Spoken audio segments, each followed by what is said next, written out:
Votre call actu, toujours sur les lanceurs, au cœur de cette actualité, puisque l'Agence spatiale européenne a publié fin de semaine dernière le rapport Révolution Space, sur lequel travaillent des experts indépendants depuis déjà plus d'1 an. Les conclusions de ce rapport sont claires. Pour tenir sa position de puissance spatiale et fédérer les acteurs industriels comme le public, l'Europe doit se munir d'ici à 2030 d'un accès à l'espace complet, y compris d'une capsule habitée. François Leproux, ingénieur en mécanique spatiale et auteur notamment du livre Une ambition en héritage, qui portait sur ce sujet de vol habité, avec à l'époque le projet Hermès, qui n'a jamais abouti, est avec nous en direct pour commenter cette actualité. François Leproux, bonjour. Alors d'abord, ce rapport, ce n'est pas une surprise pour les acteurs du spatial. Il était attendu, mais est-ce que ces conclusions sont à la hauteur des attentes ? Bonjour. Alors effectivement, ce rapport, il était attendu depuis plus d'1 an, après le sommet spatial de Toulouse. On s'attendait à l'époque à ce qu'il y ait une annonce sur le vol habité européen, d'autant plus que la France, qui portait ce projet, était en position de force avec la présidence française à l'Union européenne.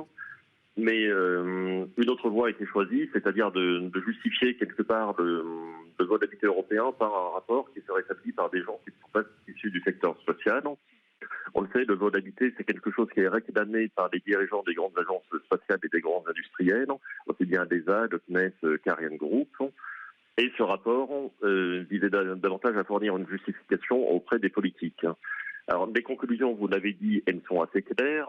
Pour maintenir son rang, l'Europe doit développer une stratégie spatiale beaucoup plus ambitieuse et indépendante dans le domaine de l'accès à l'espace, aussi bien des lanceurs de satellites que des vols habités, dans le domaine des télécommunications, des missions d'exploration, là encore robotique comme humaine, etc.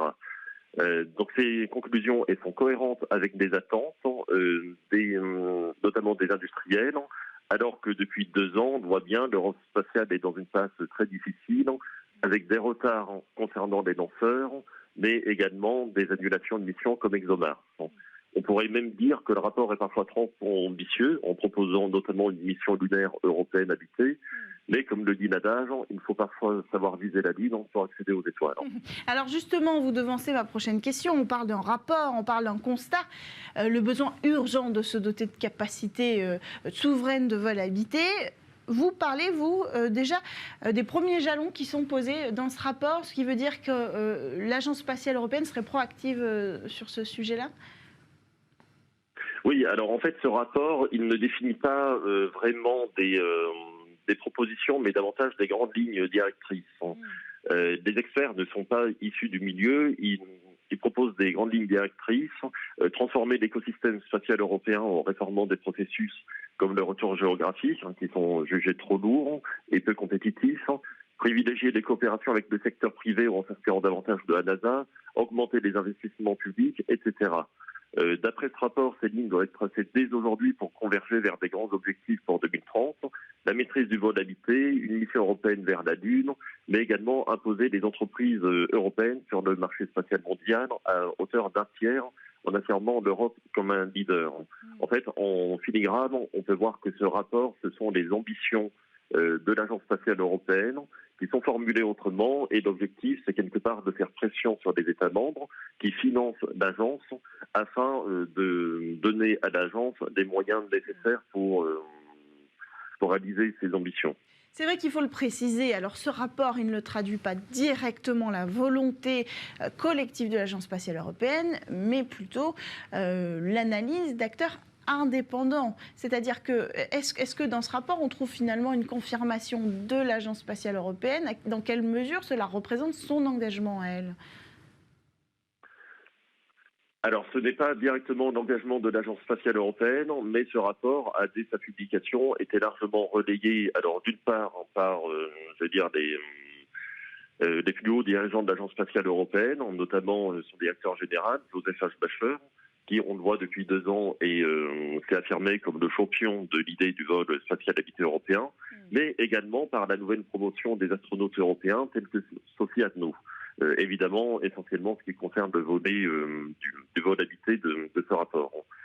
Quelque part, l'objectif de ce rapport, c'est de marteler le souhait qui a été affiché par le directeur général de l'ESA il y a plus d'1 an, mais également par le président du CNES. Alors, ce qu'il faut également rappeler, c'est que quand ce rapport a été commandé, c'était en février 2022, le contexte était assez différent d'aujourd'hui, c'est-à-dire que c'était juste avant la guerre en Ukraine, c'était avant la crise énergétique, c'était avant l'inflation, c'était au temps des vaches grasses promises par des plans de relance européens. Donc il est vrai que le contexte était différent et permettait davantage de rêver à des auditions aussi importantes. Quelle a été la réaction du secteur globalement après la révélation de ce rapport ces derniers jours ? Alors un certain nombre d'acteurs ont pu relayer ce rapport car il était cohérent avec leurs conclusions. Alors comme je l'ai dit, c'est le cas par exemple des dirigeants de l'ESA, du CNES, de la nouvelle promotion des astronautes. Oui, mais au-delà des acteurs institutionnels. Tout à fait. On pouvait s'attendre à une réaction plus importante des industriels, notamment d'Ariane Group, qui depuis septembre, quelque part, mène l'idée d'un projet de volabilité européen avec son concept de navette spatiale SUSI. Cependant, comme vous l'avez rappelé avec les actualités, depuis une semaine, Ariane Group est dans une transition avec un changement de direction. Et on le voit bien, Ariane Group va devoir se focaliser dans les prochains mois davantage sur la mise en service d'Ariane 6 que sur l'idée du vol habité. C'est peut-être pour ça qu'on n'a pas eu autant de réactions que l'on pouvait espérer. Merci beaucoup François Leproux d'avoir pris le temps de nous éclairer sur ce sujet d'actualité. Nous en reparlerons dans cette émission. Évidemment, la question du vol habité européen est cruciale pour le développement du secteur spatial. On enchaîne cependant avec notre Space Talk direction Jupiter. C'est parti.